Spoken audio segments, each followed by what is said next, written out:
FC Barcelone sera champion d'Espagne cette saison. Alors bonjour à tous et à tous, bienvenue dans cette nouvelle vidéo. Je suis Romy de RFCB. Si tu es nouveau dans la chaîne, n'hésite pas à liker, à t'abonner, surtout activer la cloche de notification pour ne pas rater nos prochaines vidéos. Alors nous allons voir tous les points pourquoi je pense que le FC Barcelone sera champion d'Espagne cette année. Ça se passe dans cette vidéo. N'oublie pas de liker, t'abonner, activer la cloche de notification pour ne pas rater les prochaines vidéos. Top, c'est parti.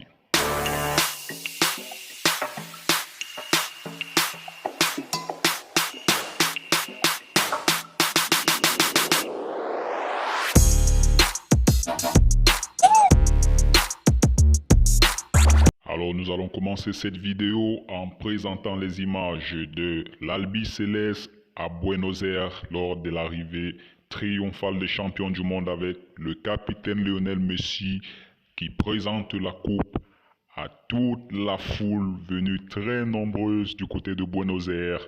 Alors, Léo Messi, champion du monde, n'arrive pas toujours à y croire, c'est un rêve devenu réalité.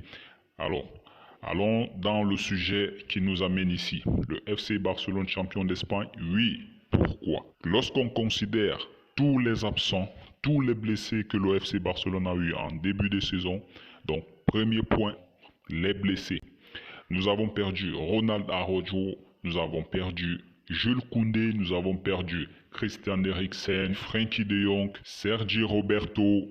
Et toutes ces absences ont vraiment pesé lourd dans les résultats du FC Barcelone, notamment en Ligue des Champions avec cette élimination encore une fois en phase de poule de la Ligue des Champions. Des blessures qui ont obligé le coach catalan d'aligner Gérard Piqué, Eric Garcia dans l'axe central de la défense accompagné de Marcos Alonso, ce qui a d'ailleurs été très compliqué en Ligue des Champions face à l'Inter Milan avec cette fameuse erreur de Gérard Piqué qui fait le genre calma, je contrôle la situation, avec ce fameux but qui a totalement éliminé le FC Barcelone. Des absences notamment avec la réception du Bayern Munich.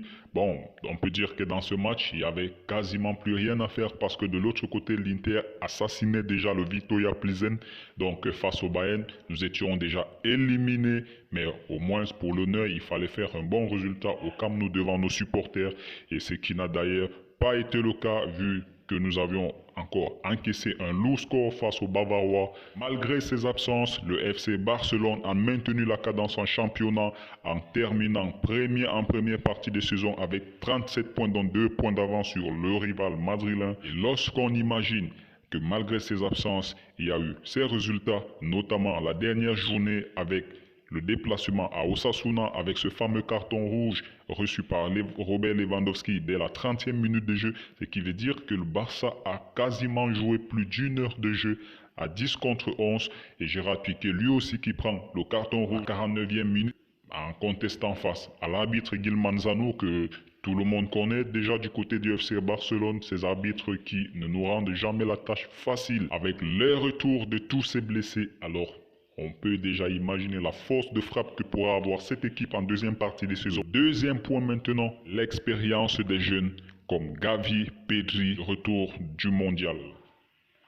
Et oui, vous m'avez très bien compris, l'expérience des jeunes parce que certains prendront ce terme à la légère, mais ce n'est pas un terme banal. L'expérience, ça compte beaucoup et nos jeunes ont acquis de l'expérience en participant à ce mondial.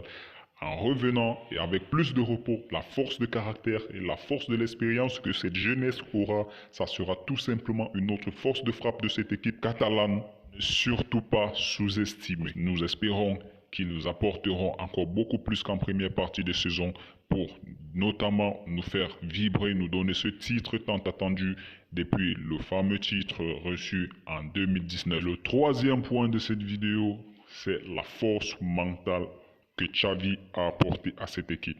Quand vous regardez cette équipe, vous retiendrez que la dernière victoire sur la pelouse de Sasuna en est la preuve palpable. Se déplacer dans ce stade, c'est un stade très compliqué avec une équipe de Sasuna qui est très compacte, qui est très dynamique, très difficile à battre cette saison, depuis la saison dernière d'ailleurs.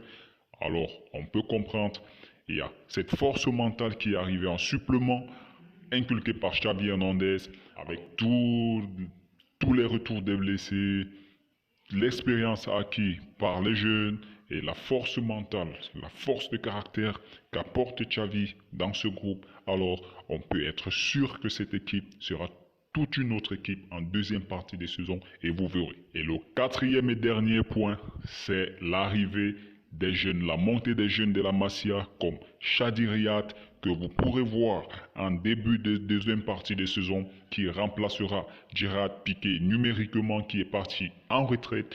Alors, la direction catalane avait annoncé récemment que Chadi Riyad, le jeune défenseur international marocain, montera en équipe première en lieu et place de Gerard Piqué qui lui a pris sa retraite au lieu de dépenser de l'argent pour aller chercher le grand défenseur de l'Athletic Bilbao. Alors, il faudrait mieux faire confiance aux jeunes de la Masia et un grand talentueux celui-là qu'on annonce comme le successeur ou alors le futur Ronaldo, qui est lui plutôt un défenseur central gaucher, ce que le FC Barcelone cherche ardemment en ce mercato.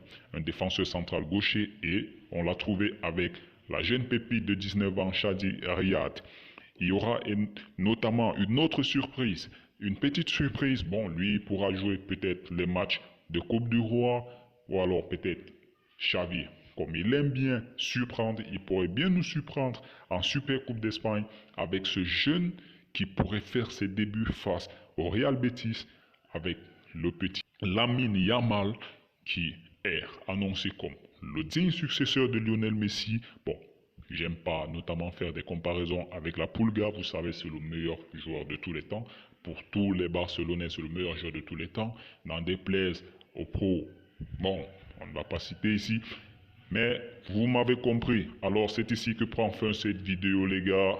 Surtout, n'oubliez pas de vous abonner, à liker, surtout activer la cloche de notification pour ne pas rater nos prochaines vidéos. Ça soutient la chaîne bien évidemment. Et je vous aime, je vous kiffe. À très bientôt pour les prochaines vidéos. Ciao.